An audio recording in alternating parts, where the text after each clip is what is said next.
പിതാവിൻ്റെയും പുത്രൻ്റെയും പരിശുദ്ധാത്മാവിൻ്റെയും നാമത്തിൽ ആമേൻ.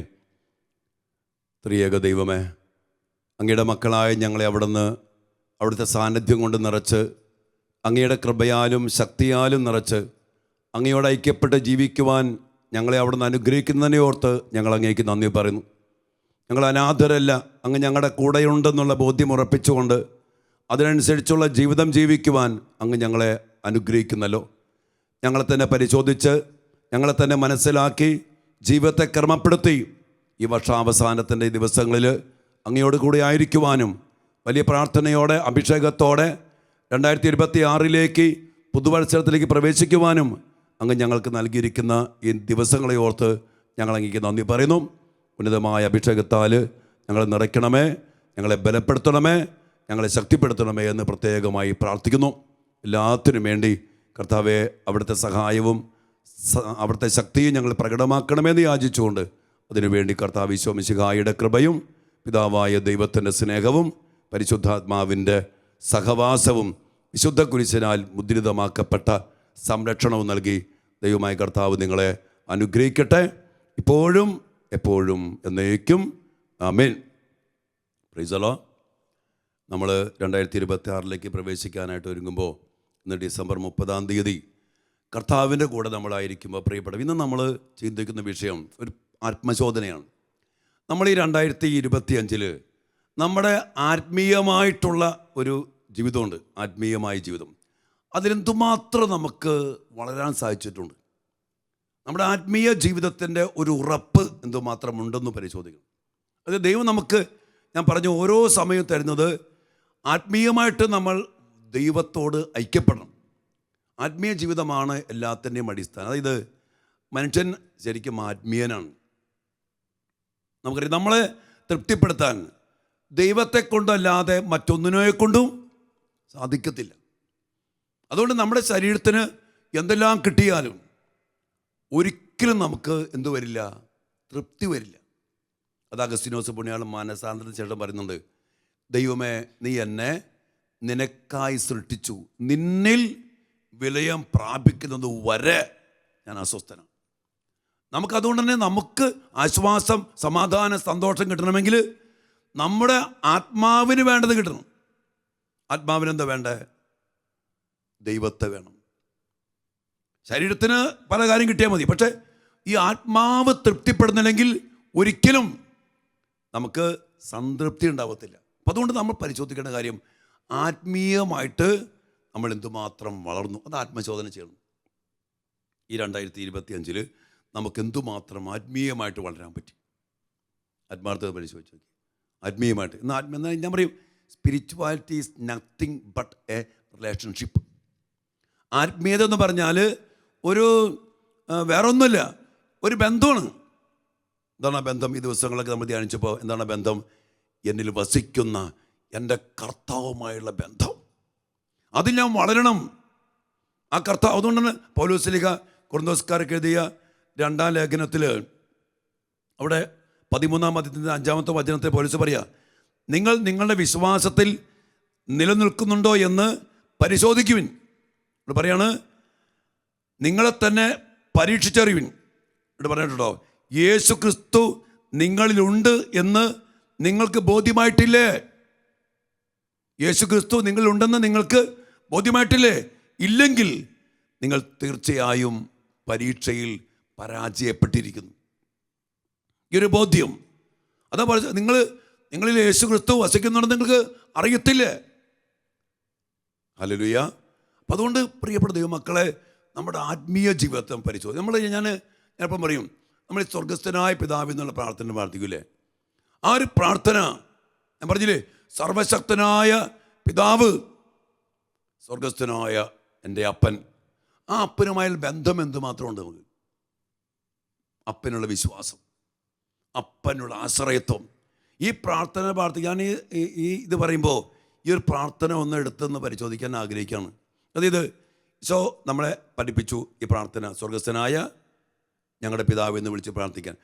എന്നിട്ട് ഈശോ ഒരു 7 യാചനകൾ നമ്മൾ പ്രാർത്ഥിക്കാൻ പറഞ്ഞു. 7 യാചനകൾ. എന്താണ്?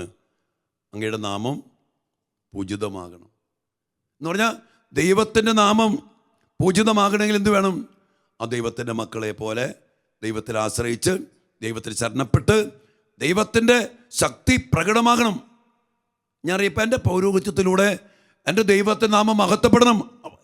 അപ്പനും പപ്പ എൻ്റെ പൗരോഹിത്യം കണ്ട് അങ്ങയുടെ നാമം മഹത്വപ്പെടണം, അതുപോലെ ജീവിക്കാൻ എനിക്കിടയാകണം. അപ്പം അതൊക്കെ ഒരു ബന്ധത്തിൽ നിന്ന് പ്രാർത്ഥിക്കണം. ഈ അപ്പനെ വിശ്വസിക്കണം. ഈ അപ്പനാരാ? വിശ്വാസപ്രമാണം കണക്ട് ചെയ്തേ സർവശക്തനായ പിതാവ്, ആകാശത്തിൻ്റെയും ഭൂമിയുടെയും സൃഷ്ടാവായ ദൈവം. ആ ദൈവാര എൻ്റെ അപ്പൻ. അപ്പോൾ എന്തു വന്നാലും ഞാൻ പേടിക്കില്ല. ആത്മീയ ജീവിതത്തിൻ്റെ അടിസ്ഥാനം ഇതാണ്. അപ്പൻ ഇടപെടണം. ഒരു കുടുംബ പ്രശ്നം വന്നു, കുടുംബജീവിതത്തിൽ തന്നെ പ്രശ്നം വരും. ഇപ്പം കുടുംബജീവിതത്തിൽ ഇനിമേൽ നിങ്ങൾ രണ്ടല്ല ഒറ്റ ശരീരമാണ്, ദൈവം യോജിപ്പിച്ചു, മനുഷ്യൻ വേർപെടുത്തരുത് എന്ന് പറഞ്ഞാലും പ്രസംഗം വരും. ആ പ്രശ്നം വന്ന് എന്ത് ചെയ്യണം? അപ്പം തന്നെ ആരെ യോജിപ്പിച്ചേ?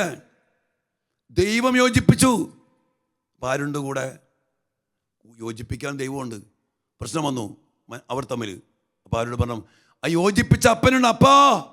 അപ്പോ പറ്റണില്ല, ഇടപെട്. ഇതാണ് ആത്മീയ ജീവിതം. നമ്മൾ ഇപ്പം ഞാൻ പറയുവേ, നമ്മുടെ സഭയിൽ പ്രശ്നമുണ്ടായി, കുടുംബത്തിൽ പ്രശ്നമുണ്ടായി, നമ്മൾ ഒരുമിച്ച് എന്ത് പറയണം? അപ്പനെ വിളിക്കണം. അപ്പൻ്റെ സാന്നിധ്യം. അപ്പൻ സർവശക്തനാണ്. അപ്പൻ ആകാശത്തിൻ്റെ ഭൂമിയുടെയും സൃഷ്ടാവാണ്. അപ്പൻ അസാധ്യമായിട്ട് ഒന്നുമില്ല. ആ വിശ്വാസം അത് നിങ്ങൾ പരിശോധിച്ചറിയ. ആ വിശ്വാസം ഉണ്ടോ? ഞാൻ ചിലപ്പോൾ പറയും, അപ്പനെ അറിയാത്ത മക്കളായി പോയി നമ്മളൊക്കെ, അല്ലേ? ഹലോ, അപ്പനറിയാത്ത മക്കൾ. അപ്പോൾ ഈ സഭയിൽ പറഞ്ഞു, ഞാൻ ഇടയ്ക്ക് പറയും, നമ്മുടെ അച്ഛന്മാരും പിതാക്കന്മാരും എല്ലാവരും കൂടിയിട്ട് അപ്പനിവിടെ ഇടപെട്ടേ, അപ്പൻ്റെ സഭയാ, അപ്പൻ്റെ മക്കളാ, അപ്പൻ്റെ ഞങ്ങൾ, അപ്പൻ ഇടപെട് എന്ന് വിളിച്ച് ശരിക്കും ഒന്ന് ചങ്കുപൊട്ടി വിളിച്ചിരുന്നെങ്കിൽ നമ്മുടെ സഭയിലെ ഒരു പ്രശ്നം ഉണ്ടാവില്ല. പിന്നെ വീണ്ടും പറയാണ്, അങ്ങയുടെ രാജ്യം വരണം എന്ന് പറഞ്ഞാൽ എന്താണ്? അങ്ങ് വന്ന് ഭരിക്കണം. രാജ്യം വരണമെങ്കിൽ രാജാവ് വരണം. ആരാ രാജാവ്? അപ്പൻ. ഇത് അപ്പൻ്റെ വീടാ, അപ്പൻ്റെ ശരീരമാ. നിങ്ങൾ ദൈവത്തിൻ്റെ ആലയങ്ങളാണെന്നും ദൈവാത്മാവ് നിങ്ങൾ വസിക്കുന്നു നിങ്ങൾ അറിയുന്നില്ലേ? അപ്പൻ്റെ ശരീരം. ഇടപെട്. ഇതാണ് ആത്മീയ ജീവിതം. ഇത് പരിശോധിക്കണം. അപ്പൻ്റെ രാജ്യം. ഈ സ്വർഗസ്ഥനായ പിതാവ് എന്നുള്ള പ്രാർത്ഥന വെറുതെ പ്രാർത്ഥിക്കരുത് കേട്ടാ. ഹലോ, കാണാപ്പാടം പ്രാർത്ഥിക്കാനുള്ള പ്രാർത്ഥനയില്ല, ജീവിക്കാനുള്ള. ഇതിന് ഭയങ്കര ചങ്കൂറ്റം വേണം ഇതൊക്കെ പ്രാർത്ഥിക്കണമെങ്കിൽ. അങ്ങയുടെ രാജ്യം, ഇപ്പം ഞാൻ പറയണേ, അങ്ങയുടെ രാജ്യം വരണമേ എന്ന് പറഞ്ഞ് പ്രാർത്ഥിക്കുമ്പോൾ എൻ്റെ ഉള്ളിൽ എന്തുമാത്രം ഒരുക്കമുള്ളതായിരുന്നാലേ എനിക്ക് പ്രാർത്ഥിക്കാൻ പറ്റുള്ളൂ. ഇതിൽ മ്ലേച്ഛതയും ആഭാസവും വെറുപ്പും വിദ്വേഷവും ഒക്കെ നിറഞ്ഞിരിക്കുക. അപ്പനെ വിളിക്കാൻ പറ്റുമോ? വിളിക്കാൻ പറ്റുമോ? ഇപ്പം ഞാൻ പറയും, ഇപ്പം നമ്മളിവിടെ ഇപ്പം മാർപ്പാപ്പ വരാമെന്ന് ഓർത്തോ. മാർപ്പാപ്പ നമ്മുടെ പള്ളിയിലേക്ക് വരാണ്, അല്ലെങ്കിൽ ശാലോമിലേക്ക് വരാണ്. നമ്മളിത് എങ്ങനെ ഒരുങ്ങും? ഭയങ്കരമായിട്ട് ഒരുങ്ങില്ലേ? ഇപ്പം ആരെ വിളിക്കണം നമ്മൾ വരാൻ പറഞ്ഞുകൊണ്ട്? സ്വർഗസ്ഥനായ പിതാവിന്. അപ്പം എന്തുമാത്രം ഒരുങ്ങും നമ്മൾ? ഒരുക്കമില്ലാണ്ട് നമുക്ക് വിളിച്ച് പ്രാർത്ഥിക്കാൻ പറ്റൂല. വീണ്ടും പറയാ, അങ്ങയുടെ തിരുമനസ്. ആത്മീയ ജീവിതത്തിൻ്റെ മറ്റൊരു വശം, അങ്ങയുടെ തിരുമനസ് സ്വർഗത്തിലെ പോലെ ഭൂമിയിലാകണം. നമ്മളെന്തിനാ പ്രാർത്ഥിക്കണം അപ്പനോട്? അപ്പൻ്റെ മനസ്സല്ല, എൻ്റെ തിരുമനസ്, എൻ്റെ ഇഷ്ടം പോലെ എൻ്റെ ജീവിതത്തിൽ അപ്പനാക്കി തരണം. അതല്ലേ നമ്മൾ പ്രാർത്ഥിക്കാറ്, അല്ലേ? എന്നിട്ടും പ്രാർത്ഥിക്കും കാണാപ്പാടം അങ്ങയുടെ തിരുമനസ്. എന്ത് മണ്ടന്മാരാ നമ്മൾ!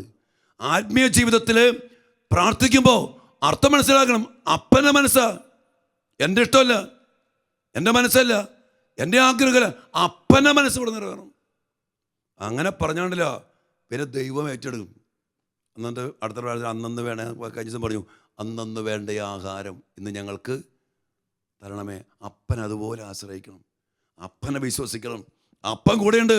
എൻ്റെ അപ്പൻ ഞാൻ നശിക്കാൻ അനുവദിക്കില്ല. എൻ്റെ അപ്പൻ വിശ്വസ്തനാണ്. എൻ്റെ അപ്പൻ കൂടെ നിൽക്കും. എൻ്റെ അപ്പൻ്റെ മോനെ ഞാൻ, എൻ്റെ അപ്പൻ്റെ മോളെ ഞാൻ, അപ്പൻ എന്നെ കൈവിടില്ല. ആ ഒരു ആത്മീയമായിട്ടുള്ള ഉറപ്പുണ്ടോ? പരിശോധിക്കണമെന്ന്. ഞങ്ങളിങ്ങനെ നമ്മൾ പാട്ട് ഇങ്ങനെ പാടില്ലേ, ഈ കാലഘട്ടത്തിന് അഭിഷേകം നിറഞ്ഞിടാൻ അധികമാമളവിൽ അഭിഷേകം പകരണമേ. നിറയട്ടെ, എന്നിൽ കവിയട്ടെ, എന്നിൽ ഒഴുകട്ടെ പുതിയൊരു അഭിഷേകം. പുതിയ അഭിഷേകം. കാരണം കാലഘട്ടത്തിന് അഭിഷേകം. എന്താ കാലഘട്ടത്തിന് അഭിഷേകം എന്ന് പറഞ്ഞാൽ? കാലഘട്ടത്തിന് അഭിഷേകം എന്ന് പറയുന്നതാണ്. കാലഘട്ടം കംപ്ലീറ്റ് മാറി. ഞാൻ ഇടയ്ക്ക് പറയും, ഞാനൊക്കെ ഇപ്പം നിങ്ങളൊക്കെ എനിക്ക് അറിയാം, നമ്മളൊക്കെ ഒരു 10ാം ക്ലാസ് പഠിക്കുന്ന സമയത്ത് നമ്മളെ നോക്കാൻ വേണ്ടിയിരുന്ന അഭിഷേകം മതിയോ ഇന്നത്തെ 10ാം ക്ലാസ്സുകാരെ നോക്കാൻ ഇന്നത്തെ അപ്പനമ്മയ്ക്കും? കാരണം കാലഘട്ടം മാറി. അതുപോരാ. കാരണം എൻ്റെയൊക്കെ 10ാം ക്ലാസ്സിൽ TV ഇല്ല, വാട്സപ്പ് അല്ല മൊബൈലില്ല, ഫേസ്ബുക്കില്ല, ഇൻസ്റ്റാഗ്രാമില്ല, വാട്സപ്പില്ല, റീലുകളില്ല. സിനിമ തന്നെ ഒളിച്ചും പാത്തും വേണം പോകാൻ. അപ്പം ഞാൻ തല്ലും. സിനിമ തന്നെ കഷ്ടിയാണ്. അപ്പോൾ അതൊന്നുമില്ല, പാപം ചെയ്യാൻ സാഹചര്യങ്ങളില്ല. പക്ഷെ ഇന്ന് അങ്ങനെയാണോ? മൊബൈല് അത് കിട്ടിക്കഴിഞ്ഞാൽ ഏത് പിശാചിൻ്റെ കൂടാരത്തിലും പോവാം. അപ്പം അതുകൊണ്ട് ഈ കാലഘട്ടത്തിൽ ദൈവത്തിൻ്റെ സഹായം, ദൈവത്തിൻ്റെ സാന്നിധ്യം, ദൈവത്തിൻ്റെ ശക്തി, സംരക്ഷണം അതുപോലെ കൂടിയേ തീരൂ. അതുകൊണ്ട് ആത്മീയതയിൽ, അഭിഷേകത്തിൽ കത്തി നിൽക്കണം. കത്തി നിന്നിലേക്ക് പോവും. അതുകൊണ്ട് ശരിക്കും പരിശോധിക്കണം, എൻ്റെ ജീവിതത്തിൽ ഈ അപ്പൻ ബന്ധം എന്തുമാത്രമുണ്ട്? എൻ്റെ ദൈവം എൻ്റെ കൂടെ ഉണ്ടോ? ദൈവത്തിൻ്റെ സാന്നിധ്യം, ദൈവത്തിൻ്റെ ശക്തി എന്തുമാത്രമുണ്ട്? അത് ശരിക്കും ഇത് ആത്മീയതയിൽ അത് വേറെ ഒരു വഴിയില്ല.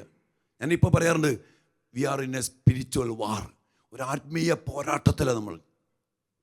എവിടെ നോക്കിക്കോ, ആഭിചാരം, ക്ഷുദ്രപ്രവൃത്തി, മന്ത്രവാദം, കൂടോത്രം, വശീകരണ യന്ത്രങ്ങൾ, ഇതിലൂടെയും പിശാചിനെ കയറ്റിവിടുന്ന പ്രവൃത്തികൾ ഇഷ്ടം പോലെ.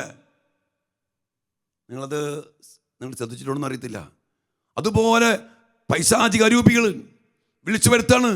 സിനിമകൾ ഇപ്പം ഈ ഒരു ക്രൂരതയുടെ സിനിമയെന്ന് ഓർത്തോ, അല്ലെങ്കിൽ മ്ലേച്ഛതയുടെ സിനിമയെന്ന് ഓർത്തോ, അത് ആരെ വിളിച്ചു വരുന്നത്? ആരെ പ്രൊമോട്ട് ചെയ്യുന്നത്? പിശാചിന്. ഞാനിടയ്ക്ക് ഓർക്കും, നമ്മുടെ സിനിമകളും മീഡിയയും ഒക്കെ നന്മ, വിശുദ്ധിയിൽ ജീവിക്കുന്നവരുടെ കഥകൾ, നന്മ ചെയ്യുന്നവരുടെ ചിത്രങ്ങൾ, സംഭവങ്ങൾ ഒക്കെ ഒന്ന് പ്രൊമോട്ട് ചെയ്ത് അത് കാണിച്ചാണ്ടല്ലോ നമ്മുടെ മക്കൾ വളരും നന്മയിൽ, വിശുദ്ധിയിൽ, കൃപയിൽ. പക്ഷെ അതൊന്നുമല്ല. അതുകൊണ്ട് തന്നെ പ്രിയപ്പെട്ട മക്കളെ, നമ്മുടെ മക്കൾക്കും ജീവിതങ്ങൾ ജീവിക്കണമെങ്കിൽ അതുപോലെ ദൈവത്തിൽ ആശ്രയിച്ച് ദൈവത്തെ കൂടെ നിർത്തി ഈ അപ്പൻ ബന്ധത്തിൽ ഉറപ്പിക്കണം. അതുകൊണ്ട് വീണ്ടും പറഞ്ഞുകൊണ്ട് അങ്ങയുടെ എന്താ പറയുക, അന്ന് വേണ്ട ആഹാരം പറഞ്ഞിട്ട് പറഞ്ഞാണ് ഞങ്ങളോട് കടക്കാർ ക്ഷമിക്കാൻ പറഞ്ഞു. ക്ഷമയുടെ കാര്യം നമ്മൾ കഴിഞ്ഞ ദിവസം കണ്ടു. നമ്മൾ അപ്പനോട് പ്രാർത്ഥിക്കണം. അതിനുശേഷം പറയുന്നുണ്ടല്ലോ, പ്രലോഭനത്തെ വീഴാനിടയാകരുത്. ഞാൻ പറഞ്ഞു, പ്രലോഭനങ്ങൾ ഏറെയുണ്ട്, പൈശാചിക ശക്തി ഏറെയുണ്ട്, ദുഷ്ടാരിൽ വീഴാൻ ഇടയാക്കരുത്. അതുകൊണ്ട് എന്തുകൊണ്ടെന്നാൽ രാജ്യവും ശക്തിയും പ്രാബല്യവും ആധിപത്യവും അങ്ങയുടേതാണ്. അതുപോലെ സർവാധിപനായ സർവശക്തനായ ദൈവത്തെ വിളിച്ച് ഇടപെടുത്തിച്ച് ആ അപ്പൻ ബന്ധത്തിൽ എൻ്റെ പ്രിയപ്പെട്ട മക്കളെ നമ്മുടെ ജീവിതത്തെ നമ്മൾ ഉറപ്പിച്ചേ പറ്റൂ. പരിശോധിക്കുക ഈ 2025 പൂർത്തിയാകുന്ന ഈ സമയത്ത് എൻ്റെ ആത്മീയ ജീവിതം എന്തുമാത്രം ബലമുള്ളതാണ്, എന്തുമാത്രം കരുത്തുണ്ട്. Hallelujah, hallelujah. നമ്മൾ ഈ ജപമാല ചൊല്ലി പ്രാർത്ഥിക്കില്ലേ, ഒന്ന് പരിശോധിക്കാൻ വേണ്ടി അച്ഛൻ പറയുക. നമ്മൾ പ്രാർത്ഥിക്കുമ്പോൾ ദൈവകൃപ, നന്മ നിറഞ്ഞ മറിയമേന്ന് ചൊല്ലും. ശരിയാണ്. ശരിക്കുള്ള translation hail Mary full of grace.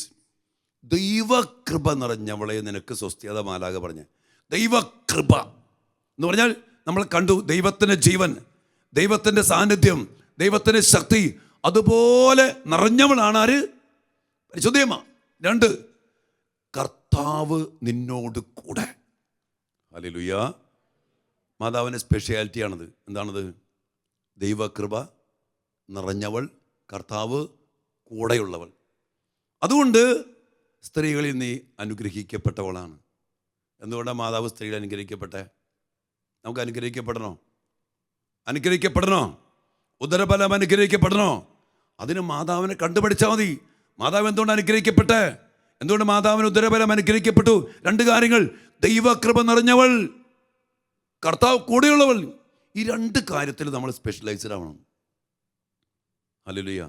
ഇന്ന് ആൾക്കാർ വേറെ പലതിനും സ്പെഷ്യലൈസേഷൻ പോകുന്നുണ്ട്. ഡോക്ടറേറ്റ് എടുക്കാൻ പോകണു, PhD എടുക്കാൻ പോകണു, ഭയങ്കര ഡിഗ്രികൾ പഠിക്കാൻ പോകുന്നുണ്ട്. ഞാൻ പറയാണ്, ആത്മീയതയിൽ ഈ 2 കാര്യങ്ങളിൽ നമ്മൾ ഉസ്താദുമാരാവണം, സ്പെഷ്യലൈസ് ചെയ്യണം. എന്ത് കാര്യങ്ങളിലാണ്? ദൈവകൃപ നിറയാൻ. ഹല്ലേലൂയ. കർത്താവിനെ കൂടെ നിർത്താൻ. അതിനുവേണ്ടി മാതാവ് എന്താ ചെയ്തേ? ഇതാ കർത്താവിൻ്റെ ദാസീ, നിന്റെ വചനം എന്നിൽ, നിന്റെ വാക്ക് എന്നിൽ നിറവേറട്ടെ. വാക്ക് വചനമാരാണ്? ദൈവമാണ്. ആ വചനം നിറവേറിയപ്പോൾ അതുപോലെ പരിശുദ്ധ അമ്മയിൽ കർത്താവിൻ്റെ സാന്നിധ്യം നിറഞ്ഞു. കൃപ, ദൈവകൃപ, പരിശുദ്ധാത്മാവ് നിന്റെ മേൽ വരും. അത്യുന്നത ശക്തി നിന്റെ മേൽ ആവസിക്കും. എൻ്റെ മക്കൾ, ഇതൊക്കെ നമുക്ക് ലഭിക്കുന്ന കാര്യമാണോ? ഹലോ, നമുക്ക് ലഭിക്കാൻ സാധ്യതയുള്ള കാര്യമാണോ? ഇത് കിട്ടിയിട്ടുണ്ടെന്നോ ചോദിക്കണ്ടേ? ഇതാണ് ഞാൻ ചോദിക്കണേ. ഇതെന്താ നമ്മൾ പരിശോധിക്കും? ഈ അഭിഷേകം, ഈ കൃപ, ഈ ദൈവത്തിൻ്റെ കൂടെയുള്ള വാസം, അത്യുന്നത ശക്തി, പരിശുദ്ധാത്മാവ്, ഇതെല്ലാം നമുക്കും കിട്ടും. കിട്ടിയ കാര്യമാണ്. എന്നാൽ നമ്മൾ എന്തുമാത്രം അത് ഇങ്ങനെ ഫയറായിട്ട് നിൽക്കുന്നുണ്ട്.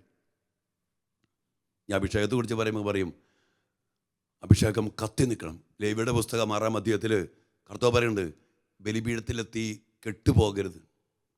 നമ്മിൽ കൊളുത്തിയ ഒരു തീയുണ്ട്, അഭിഷേകം. അഭിഷേകം തീ പോലെ എന്ന് പറയാം. തീ പോലെ ഇറങ്ങണമേ. അഭിഷേകം തീ പോലെ. ഈ കൊളുത്തിയ തീ, അഭിഷേകം മാമോദിസായിലൂടെ, സ്ഥൈലേപനത്തിലൂടെ, കുംഭസാരത്തിലൂടെ, വിശുദ്ധ കുർബാനയിലൂടെ, വിവാഹമെന്ന കൂദാശയിലൂടെ, തിരിപ്പട്ടമെന്ന കൂദാശയിലൂടെ നമ്മിൽ ദൈവം കൊളുത്തിയ ഒരു അഭിഷേക തീയുണ്ട്, ഒരു കൃപ, ഒരു ദൈവത്തിൻ്റെ സാന്നിധ്യം. ഇതെന്തുമാത്രം ഇതിനോടകം എന്നിൽ കത്തിച്ചൊലിച്ചിട്ടുണ്ട്. പരിശോധിക്കണം. അതുണ്ടെങ്കിൽ നമ്മൾ അനുഗ്രഹിക്കപ്പെടും. സ്ത്രീകളിൽ മറ്റു വൈദികളിൽ ഞാൻ അനുഗ്രഹിക്കപ്പെടും. മറ്റു കുടുംബത്തിൽ നിന്ന് നിൻ്റെ കുടുംബം അനുഗ്രഹിക്കപ്പെടും. മറ്റുള്ള മക്കളെക്കാൾ നിൻ്റെ മക്കൾ അനുഗ്രഹിക്കപ്പെടും. എന്തുണ്ടെങ്കിൽ ഈ ആത്മീയത. എന്താണ് ആത്മീയത? ദൈവകൃപ നിറഞ്ഞ ആത്മീയത, കർത്താവ് കൂടെയുള്ള ആത്മീയത. അതുകൊണ്ട് നമ്മളിങ്ങനെ പ്രാർത്ഥിക്കും, പരിശുദ്ധ മറിയമേ, തമ്പുരാൻ്റെ അമ്മേ, പാപികളായ ഞങ്ങൾക്ക് വേണ്ടി ഇപ്പോഴും ഞങ്ങളുടെ മരണസമയത്തും തമ്പുരാനോട് അപേക്ഷിക്കണമേ. എന്തിനു വേണ്ടി അപേക്ഷിക്കാനാണ് പറഞ്ഞത്? അല്ല, മരണസമയത്ത് വരെ, ഇപ്പോഴും മരണസമയം വരെയും തമ്പുരാനോട് അപേക്ഷിക്കണം. എന്തിനു വേണ്ടിയെന്നറിയോ? ദൈവകൃപ നിറയാൻ. അമ്മയെ പോലെ ഇപ്പോൾ മുതൽ മരണം വരെ ദൈവകൃപയിൽ നിറഞ്ഞു ജീവിക്കാൻ, കർത്താവിനെ കൂടെ നിർത്തി ജീവിക്കാൻ, ഒരു നിമിഷം പോലും കർത്താവിനെ നഷ്ടപ്പെടാതെ ജീവിക്കാൻ അമ്മ മാതാവേ, പാപികളായ ഞങ്ങൾക്ക് വേണ്ടി ഇപ്പോഴും ഞങ്ങളുടെ മരണസമയത്തും തമ്പുരാനോട് അപേക്ഷിക്കണം. ഇതിനു വേണ്ടി ദൈവകൃപ നിറയാൻ, കർത്താവിനെ കൂടെ നിർത്താൻ. ഇത് ഈ അർത്ഥം ഇങ്ങനെ നമ്മളുണ്ടല്ലോ മക്കളെ, ജപമാല ചൊല്ലുമ്പോൾ, സ്വർഗസ്ഥനായ പിതാവെന്നുള്ള പ്രാർത്ഥന പ്രാർത്ഥിക്കുമ്പോൾ, ഈ ഒരു അഭിഷേകത്തിൽ, ഈ ഒരു ബന്ധത്തിൽ നമ്മുടെ ആത്മീയത ഉറപ്പിക്കണം. ഹല്ലേലൂയ. അപ്പം അതുകൊണ്ട് ഇന്ന് ചിന്തിക്കേണ്ട കാര്യം, നമ്മൾ ഇത്ര നാളുകളായി ജീവിക്കാൻ തുടങ്ങിയിട്ട് അല്ലേ, വർഷങ്ങളായി കുറേ. ഈ വർഷങ്ങൾ കൊണ്ട് നമുക്ക് ഒത്തിരിയേറെ സാഹചര്യങ്ങൾ കിട്ടി. 2025 ഇഷ്ടംപോലെ സാഹചര്യം, ഒത്തിരി ധ്യാനങ്ങൾ, കൺവെൻഷനുകൾ, മധ്യസ്ഥ പ്രാർത്ഥനകൾ, ജപമാല എന്തോരം ചൊല്ലിക്കൂട്ടിയല്ലേ. ഒരു 10 ചിലരൊക്കെ എണ്ണങ്ങൾ പറഞ്ഞു കേട്ട് ഞാൻ ഞെട്ടും അല്ലേ, എണ്ണങ്ങൾ. എന്നാൽ അതിനനുസരിച്ച് ഈ കൃപയിൽ ഞാൻ എന്തുമാത്രം നിറഞ്ഞിട്ടുണ്ട് പരിശോധിക്കണം. കർത്താവിനെ കൂടെ നിർത്താൻ എന്തുമാത്രം എനിക്ക് കഴിഞ്ഞിട്ടുണ്ട്. എൻ്റെ കർത്താവിൻ്റെ കൂടെയുണ്ട് എന്ന് പറയാൻ പറ്റുന്ന ബന്ധം. എൻ്റെ കർത്താവ് എനിക്ക് വേണ്ടി യുദ്ധം ചെയ്യുന്നേ പറയാൻ പറ്റുന്ന ബന്ധമുണ്ടോ? ഞാൻ പേടിക്കൊന്നുമില്ല. ഈ ദിവസങ്ങൾ മുഴുവൻ നമ്മളതാ കണ്ടുകൊണ്ടിരുന്നത്. ഇമ്മാനുവൽ, ദൈവം കൂടെ വസിക്കുന്നു, ദൈവം നയിക്കുന്നു, ആത്മീയത, ദൈവബന്ധത്തിലാടും. ഇത് നമ്മൾ ശരിക്കും ഉറപ്പിക്കണം മക്കളെ. അതിനുള്ള ജീവിതം ജീവിക്കാൻ പറ്റൂല.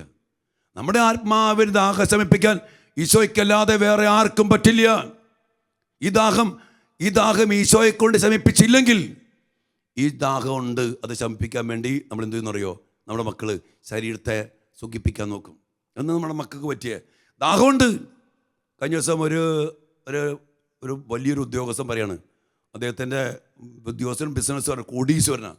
അദ്ദേഹത്തിൻ്റെ മോള് ഒരു വിദേശത്ത് ഒരു സ്ഥലത്ത് പഠിക്കാൻ പോയി, ലക്ഷങ്ങൾ മുടക്കി പഠിക്കാൻ പോയി. അങ്ങനെ അവിടെ ചെന്നു, പഠനം തുടങ്ങി. കുറേ കഴിഞ്ഞപ്പോൾ ഇവളിങ്ങനെ പലതിൻ്റെയൊക്കെ പിന്നാലെ പോയി. അങ്ങനെ പോയി അവസാനം ശൂന്യത. അവൾ കറങ്ങാൻ പോയി, ഡ്രഗ് അഡിക്റ്റായി, ജഡിക പാപങ്ങളുടെ പിന്നാലെ പോയി. ചെയ്യാവുന്ന ലോകത്തിൽ ശരീരത്തിന് കിട്ടാവുന്ന എല്ലാ സുഖങ്ങളും, എല്ലാ സന്തോഷങ്ങളും, എല്ലാ കാര്യങ്ങളും, ഡ്രസ്സ്, മേക്കപ്പ് എല്ലാം ചെയ്തോളൂ. Everything she went after everything എന്ന് പറയാം. ഒത്തിരി ചെയ്യാവുന്ന കാര്യങ്ങളൊക്കെ ചെയ്തു, സുഖിക്കാൻ കിട്ടാവുന്ന കാര്യങ്ങളൊക്കെ ചെയ്തു. അവസാനം ഈ കൊച്ച് ശൂന്യതയിലേക്ക് വന്നു. ഇതുകൊണ്ടൊന്നും നമ്മുടെ സമാധാനം കിട്ടില്ല. അങ്ങനെ നിരാശയായി, ശൂന്യതയായി ഈ കുഞ്ഞ് ഡിപ്രഷനായി. ഹോസ്പിറ്റലിൽ അഡ്മിറ്റ് ചെയ്തു. നാട്ടിലേക്ക് വിളിച്ചു. ഡാഡിയും മമ്മിയും എമർജൻസി ടിക്കറ്റ് എടുത്ത് വിദേശത്തേക്ക് ചെല്ലുക. അവൾ ഹോസ്പിറ്റലിൽ ചെന്ന് കാണുമ്പോൾ ഈ പെൺകുട്ടി പറഞ്ഞെന്ന് ഈ ഡാഡി പറയാ, അച്ഛൻ്റെ മോളിനോട് പറയാ, daddy I want something but I don't know what it is. എനിക്കെന്തോ വേണം, എനിക്കെന്തിനു വേണ്ടി വിശക്കുന്നുണ്ട്, അതിനുവേണ്ടി ഞാൻ പലതിൻ്റെ പിന്നാലെ പോയി, മദ്യപിച്ചു, ഡ്രഗ് അഡിക്റ്റായി, കൂട്ടുകൂടി, കറങ്ങാൻ പോയി, പബ്ബിൽ പോയി, എല്ലാം തിന്നു, പലതും കുടിച്ചു, പലതും ആസ്വദിച്ചു, ബട്ട് എനിക്ക് കിട്ടിയില്ല. ഈ still I want something I don't know what it is. And that what it is നമ്മുടെ ദൈവം. ആ വാട്ട് ഇറ്റ് ഈസില്ലേ, അതെന്താണെന്ന് അറിയില്ലെന്ന് പറഞ്ഞില്ലേ, അതാണ് ദൈവം. അതുകൊണ്ട് ഈ ആത്മീയ ജീവിതത്തെ, ഈ ദൈവബന്ധത്തെ നമ്മൾ പരിശോധിക്കണം. നമ്മുടെ മക്കളുടെ കാര്യത്തിൽ അതാണ് ഞാൻ പറഞ്ഞില്ലേ, ക്രിസ്തു നിങ്ങളിൽ രൂപം കൊള്ളുന്നത് വരെ ഈറ്റുനോവ് അനുഭവിക്കുന്ന പൗലോസ്ലീഹ. അതുകൊണ്ട് ഞാൻ കഴിഞ്ഞ ദിവസം ഇങ്ങനെ ഇരുന്നപ്പോൾ ഈശോനോട് പറഞ്ഞ കാര്യമാണ്, നിൻ്റെ ശുശ്രൂഷ ഈശോയെ എന്നെ കൊടുക്കുന്ന ശുശ്രൂഷയാവണം. ഇനി രോഗശാന്തിക്ക് വേണ്ടി, അത്ഭുതങ്ങൾക്ക് വേണ്ടി, കാര്യസാധ്യത്തിന് വേണ്ടി നീ ഇനി സംസാരിക്കരുത്. ഹല്ലേലൂയ. ഇത് നമ്മുടെ ധ്യാനങ്ങളും മറ്റ് പരിപാടികളൊക്കെ എന്തിനാ? രോഗശാന്തി, അത്ഭുതങ്ങൾ, ഹല്ലേലൂയ, അവിടെ ഓടിക്കൊടുന്നു. ആ പരിപാടി നിർത്തണം. എന്നിട്ട് കർത്താവിനെ കൊടുക്കുന്ന വരുന്ന മനസ്സിലാകുന്നുണ്ടോ? സത്യമായ കാര്യം പറയണേ, ഇതാണ് സത്യസുവിശേഷം. കർത്താവിനെ കൊടുക്കണം. കർത്താവിനെ കിട്ടിയാൽ, കർത്താവ് കൂടെ ഉണ്ടെങ്കിൽ പിന്നെ കർത്താവ് ചെയ്തോളും. രോഗശാന്തിയും കല്യാണവും വിദേശവും പരീക്ഷയും കർത്താവ് ചെയ്തോളും. അത് കിട്ടാതെ എന്തിൻ്റെ പിന്നാലെ പോയാലും എൻ്റെ പ്രിയപ്പെട്ട മക്കളെ രക്ഷപ്പെടില്ല. അതുകൊണ്ട് ആത്മീയ ജീവിതത്തിന് പരമപ്രധാനപ്പെട്ട കാര്യം കൊടുക്കണം, വില കൊടുക്കണം, സമയം കൊടുക്കണം, പ്രാധാന്യം കൊടുക്കണം. അല്ലാണ്ട് ആത്മീയത വച്ച് മറ്റേ ബിസിനസ് നടത്തരുത്. അത് പരിപാടിയാണ്. ആത്മീയത വെച്ച് അത് നമുക്ക് പറയണ്ടല്ലോ, അതല്ല. ശരിക്കും ആത്മീയതയ്ക്ക് പ്രാധാന്യം കൊടുക്കുന്ന ദൈവത്തിന് അതുകൊണ്ടാണ് ഈ സുവിശേഷത്തെക്കുറിച്ച് പറയുമ്പോൾ 1 കൊരിന്തോസ് 2:2 അവിടെ പൗലോസ് പറയുന്നുണ്ട്, നിങ്ങളുടെ ഇടയിലായിരുന്നപ്പോഴൊക്കെ യേശു ക്രിസ്തുവിനെ കുറിച്ചല്ലാതെ, അതും ക്രൂശിതനെ കുറിച്ചല്ലാതെ മറ്റൊന്നിനെക്കുറിച്ചും നിങ്ങൾ അറിയേണ്ടതില്ലെന്ന് ഞാൻ തീരുമാനിച്ചു. ഹല്ലേലൂയ. ഇതിനെ ക്രൂശിതൻ കുരിശുമരണത്തിലൂടെ പാപങ്ങൾ നീക്കി ദിവ്യകാരുണ്യമായി മാറി എൻ്റെ കൂടെ വസിക്കാൻ തൻ്റെ തിരുശരീര രക്തമായിട്ട് മാറി. എൻ്റെ കൂടെ വസിക്കുന്ന യേശു ക്രിസ്തു കുരിശിൽ മരിച്ചവൻ ആധിപത്യങ്ങളെയും അധികാരങ്ങളെയും നിരായുധമാക്കി അവയുടെ മേൽ വിജയമാകൊടുത്ത് കൊളോസ്യോസ് 2:14-15 നമുക്ക് ദോഷകരമായി നിന്ന ലിഖിത നിയമങ്ങളെ അനുമാനിച്ചു കളയും, അവയെ കുരിശിൽ തറച്ച് നിഷ്കാസനം ചെയ്യുകയും ചെയ്തു. ആധിപത്യങ്ങളെയും അധികാരങ്ങളെയും അവൻ നിരായുധമാക്കി അവയെ കുരിശിൽ അവയുടെ മേൽ വിജയമാഘോഷിച്ചുകൊണ്ട് നമുക്ക് വേണ്ടി രക്ഷ നേടിത്തന്ന കർത്താവ്, ആ കർത്താവാണ് ദിവ്യകാരുണ്യമായിട്ട് മാറി നമ്മുടെ കൂടെ വരുന്ന, ഉള്ളിൽ വസിക്കുന്ന എൻ്റെ തമ്പുരാൻ. ആ കർത്താവുമായുള്ള ബന്ധം, ആ ദിവ്യകാരുണ്യ ബന്ധം, ആ കർത്താവുമായുള്ള സ്നേഹം, അതിലെന്തുമാത്രം ആഴപ്പെടാൻ എൻ്റെ പ്രിയപ്പെട്ട മക്കളെ കഴിഞ്ഞിട്ടുണ്ടെന്ന് ഈ അവസാനത്തിൻ്റെ ഈ ദിവസങ്ങളിൽ, ഇന്ന് പ്രത്യേകിച്ച് 30-ാം തീയതി നമ്മൾ പ്രത്യേകം പ്രാർത്ഥിക്കണം, പരിശോധിക്കണം. ഓക്കെ, ആത്മീയതയിൽ എന്തുമാത്രം വളരാൻ പറ്റിയിട്ടുണ്ട്, എൻ്റെ ഈശോ ബന്ധത്തിൽ എന്തുമാത്രം ആഴപ്പെടാൻ പറ്റിയിട്ടുണ്ട്. ഉദാശ പ്രത്യേകം ഞാൻ പറയും, ദിവ്യകാരുണ്യ ബന്ധത്തിൽ ഈശോയുടെ കൂടെ ഇരിക്കാനും, ഈശോയെ സ്വീകരിക്കാനും, ഈശോയ്ക്ക് വേണ്ടി ദാഹിക്കാനും, ആ കൃപയാൽ നിറയപ്പെടാനും, കർത്താവിനെ കൂടെ നിർത്താനും എന്തുമാത്രം നമുക്ക് പറ്റിയിട്ടുണ്ട്. നമ്മുടെ മക്കൾക്ക് പറ്റിയിട്ടുണ്ട്, നമ്മുടെ കുടുംബത്തിന് പറ്റിയിട്ടുണ്ട്. അവിടെ തോറ്റോ ജീവിതത്തിൽ തോക്കും. സത്യം, ഇവിടെ തോറ്റാ തോക്കും മക്കളെ. അതോട് തോൽക്കാൻ പാടില്ല. കർത്താവിനതുപോലെ കൂടെ നിർത്താൻ നമുക്കിടയാകട്ടെ. നമുക്ക് പ്രാർത്ഥിക്കാം. കർത്താവേ, അങ്ങയുടെ മക്കളെ ആത്മീയരായി ജീവിക്കാനാണ് അങ്ങ് സൃഷ്ടിച്ചത്. അങ്ങയെ കൂടാതെ ജീവിക്കാൻ പറ്റാത്ത അവസ്ഥയിൽ സൃഷ്ടിച്ചപ്പോൾ തന്നെ ആത്മാവിൽ അങ്ങയുടെ സാന്നിധ്യം ഉറപ്പിക്കാതെ ഞങ്ങൾക്ക് മുന്നോട്ട് പോകാൻ പോലും പറ്റാത്ത അവസ്ഥയാണെന്ന് ഞങ്ങൾ തിരിച്ചറിയട്ടെ കർത്താവേ. എന്നാൽ ഞങ്ങൾ ലോകത്തിൻ്റെ പിന്നാലെ, ജഡത്തിൻ്റെ സുഖഭോഗത്തിൻ്റെ പിന്നാലെ, സമ്പത്തിൻ്റെ പിന്നാലെ അങ്ങയെപ്പോലും മാറ്റി നിർത്തിക്കൊണ്ട് ജീവിക്കുന്ന അവസ്ഥയാണ് കർത്താവേ പലപ്പോഴും ഞങ്ങളുടെ ജീവിതത്തിലും കുടുംബത്തിലും ഒക്കെ ഉള്ളത്. മാപ്പ് ചോദിക്കുന്നു കർത്താവേ. ഈ 2025 അവസാനത്തെ ദിവസങ്ങളിൽ അങ്ങ് ഞങ്ങളെ പരിശോധിക്കാൻ വേണ്ടി വിളിക്കുമ്പോൾ ഞങ്ങളെ യഥാർത്ഥത്തിൽ പരിശോധിച്ച് ഞങ്ങളെ മനസ്സിലാക്കി യഥാർത്ഥമായ സത്യം തിരിച്ചറിഞ്ഞ് അങ്ങയെ സ്വന്തമാക്കി കൃപയാൽ നിറഞ്ഞ് അഭിഷേകത്തോടെ 2026 പ്രവേശിക്കാൻ അങ്ങയുടെ മക്കളെ അനുഗ്രഹിക്കണമേ.